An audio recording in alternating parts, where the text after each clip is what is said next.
ঝড়ের কারণে দেখলাম যে কবর দেওয়াটা খুব পচে যাচ্ছে। এটা মনে হয় চট্টগ্রামের সব কবরস্থানের জন্য এটা একটা মডেল হিসেবে কাজ করবে।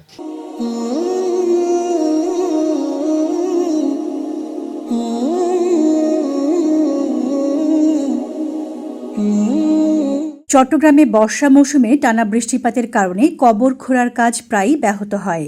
বৃষ্টির পানি কবরে ঢুকে পড়ায় কবর খুঁড়তে যেমন সময় বেশি লাগে, তেমনি দাফন কার্যক্রমে তৈরি হয় নানা ভোগান্তি। এমন পরিস্থিতি থেকে উত্তরণের লক্ষ্যে ব্যতিক্রমী উদ্যোগ নিয়েছে স্বেচ্ছাসেবী সংগঠন দক্ষিণ খুলশী যুব সমাজ। সংগঠনটির উদ্যোগে কবরস্থানে নির্মাণ করা হয়েছে বিশেষ অস্থায়ী ছাউনি, যার নিচে বৃষ্টির মধ্যেও নির্বিঘ্নে কবর খোঁড়ার কাজ চালিয়ে যাওয়া সম্ভব হবে। সবসময় দক্ষিণ খুলশী যুব সমাজ ব্যতিক্রম ধর্মী সেবামূলক কাজগুলো নিয়ে ওরা সবসময় করার চেষ্টা করে। এই যে উদ্যোগটা আপনারা এখন দেখলেন, এটা মনে হয় চট্টগ্রামের সব কবরস্থানের জন্য এটা একটা মডেল হিসেবে কাজ করবে।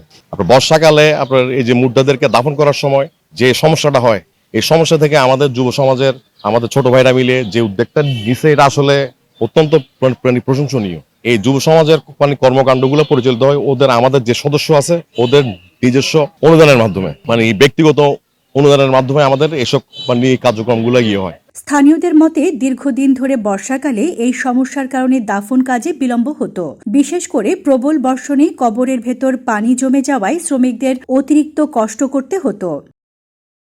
দক্ষিণ খুলশী যুব সমাজ, আপনি যেটা ইতিমধ্যে বলেছেন যে আসলে ওরা বিভিন্ন উন্নয়নমূলক কর্মকাণ্ডে বা বিভিন্ন সহযোগিতামূলক কর্মকাণ্ডে জড়িত আছে, বিভিন্নভাবে আমরা দেখতে পাচ্ছি তাদের এই কর্মকাণ্ড চলমান এখনো আছে। এবং আজকে দেখলাম যেটা এখানে এসে আমরা একটি ব্যতিক্রমধর্মী উদ্যোগ যে করছে, যেমন ওনার মনা আমাদের ছোট ভাই, তো ওর মাথায় যে ধরনের একটা বুদ্ধি আসছে বা একটা চিন্তা আসছে, এটা আমি ওকে সাধুবাদ জানাই। তো আসলে বর্ষার সময় আসলে একটা সমস্যা হয়ে যায়, যে ঝড় বৃষ্টির সময় দেখা যায় যে আমাদেরকে কবর দেওয়ার সময় তেরপাল ধরতে হয় চারজনে মিলে চারপাশে দাঁড়িয়ে, যেটা আসলে খুবই একটা কষ্টকর এবং কি বলে দৃষ্টিকটু। তো এই ধরনের একটা উদ্যোগ যেটা ওরা মাথা থেকে আসছে, যে চারটা স্ট্যান্ড দিয়ে একটা তেরপাল দিয়ে এই ধরনের কিছু একটা করা যায়, এটা যে তাদের মাথা থেকে, তাদের জন্য আবারও ধন্যবাদ জানাই।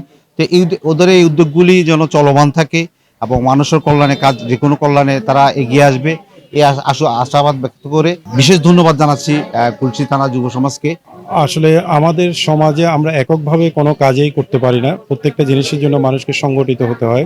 তো সেই হিসাবে যুব সমাজে যেই ছেলেরা আছে সবাই একত্রিত হয়ে যেই কাজগুলো করছে, আমাদের বড় বড় কাজগুলোকে সহজ করে দিচ্ছে।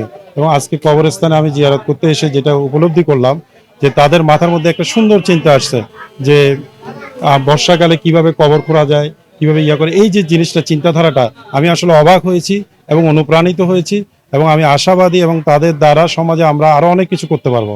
এবং দোয়া করি আল্লাহ পাক যেন তাদেরকে সুস্থ সবল রাখে এবং সংগঠিত হয়ে একত্রিত হয়ে তারা কাজ করতে পারে, এই কামনা রাখে।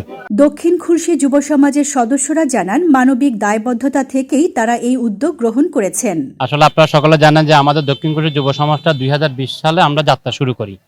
এই 2020 সালে যাত্রা শুরু করার থেকে শুরু করে আমরা প্রায় দীর্ঘ আজকে 6টা বছর আমাদের দক্ষিণ খুলশী যুব সমাজের আমরা সামাজিক কাজগুলো আমরা বিভিন্ন ধরনের ভাবে ধাপে ধাপে আমরা করে যাচ্ছি।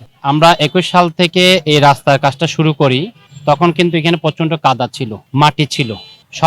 প্রথম আমরা আমাদের এই রাস্তার কাজটা কিভাবে করা যায় সেটা নিয়ে আমরা চিন্তা ভাবনা করে সবার সাথে যোগাযোগ রেখে আমরা সকলের সহযোগিতায় আজকের এই রাস্তাটা যেটা দেখতেছেন আমাদের কার্যকলাপের মাধ্যমে আমরা তাদেরকে উপহার হিসেবে দিয়েছি। আমার সংগঠনের সহসভাপতি সাহেবের বড় ভাই যখন যেদিন মারা গিয়েছিল, ওই দিন প্রচন্ড পরিমাণ বৃষ্টির একটা ঝমঝমান বৃষ্টি, আমরা রাস্তা নিয়ে ঢোকার সাথে সাথে প্রচন্ড বৃষ্টি হয়ে গেছে। আমাদের সকলের মতামতের উপর নির্ভরশীল করে আমরা এই যে আজকে যে একটা লাশের জন্য আমরা যে একটা ছানি করা হয়েছে, ওই ছানি তাৎক্ষণিকভাবে আমাদের অত্র এলাকারই বড় ভাই, যিনি আমাদের সিরাজ ভাইয়ের ছোট ভাই জনাব আমরা মনা ভাইকে আমরা সাথে সাথে নক করি। আলহামদুলিল্লাহ উনি সাথে সাথে নক করার সাথে সাথে আমাদেরকে অ্যাকসেপ্ট করে উনি আমাদেরকে বললো যে মাহবুব যা করা দরকার ওটার জন্য আমরা নিজেরা করব। দক্ষিণ খুলশী যুব সমাজের বিভিন্ন কাজই থাকে, এটাকে আমরা যেতগুলা উদ্যোগ নিয়েছি অবশ্যই আপনি আসেন দেখছেন। আমরা ইনশাল্লাহ আরো সামনে আরো কাজ করব। এটা আমরা কিছুদিন আগে আমাদের এক বড় ভাই দক্ষিণ খুলশী গোরস্থানে দাফন করছি, খুব বর্ষা, অনেক বৃষ্টির মধ্যে ওনারা দাফন করে, তখন আমরা একটা চিন্তা ভাবনা করছি, আমরা বিভিন্ন ইউটিউবে চ্যানেলে দেখি সামাজিক কিছু কাজ করে, ওনারা অনেক বিভিন্ন কাজ, ওইখান থেকে আমরা দেখে আইডিয়া করে আমরা এই ফ্রেমটার যখন উদ্যোগ নিই, যখন আমাদের মনা ভাইকে বলছি ভাই টাকা লাগলে আমরা দিব, উনি পাট করে বললো ভাই আমরা আছি আপনার সাথে, আমরা আপনাদের যুব সমাজের এই উপহারটা আমরা দিচ্ছি। যখন উনি ফ্রেমটা উপহার দেওয়ার পর কিছু ভাই বাদারা আছে, ওনাদেরকে ফোন দিলাম, ওনারা আসলো, ওনারা আমাদেরকে সহযোগিতা করছে বাদবাকি তেরপালের জন্য, বিভিন্ন কাজের জন্য ওনারা আমাদের পাশে থাকে এবং আমাদের ব্যক্তিগত অর্থ দিয়ে আমরা এখানে একসাথে কাজ করি যুব সমাজের জন্য। এই ফ্রেমটা তৈরি হয়েছে বা এই যে আমরা রাস্তা যেটা করছি, আরো অন্য অন্য যে দানশীল যেগুলি কাজ করছি, বিভিন্ন মানুষকে সহযোগিতা করছি, গরিব মানুষ মারা গেলে ওদেরকে দাফন কাফনের আমরা করে দিছি, পারলে আমরা নিজেরাই মাটির কাজগুলি পর্যন্ত আমরা করছি।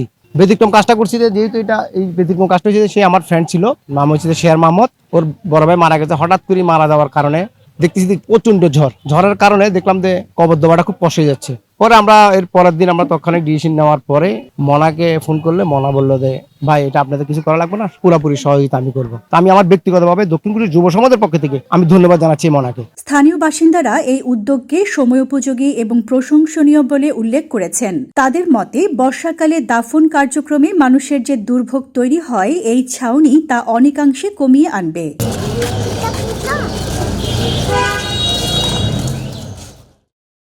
Desk news, news day 24।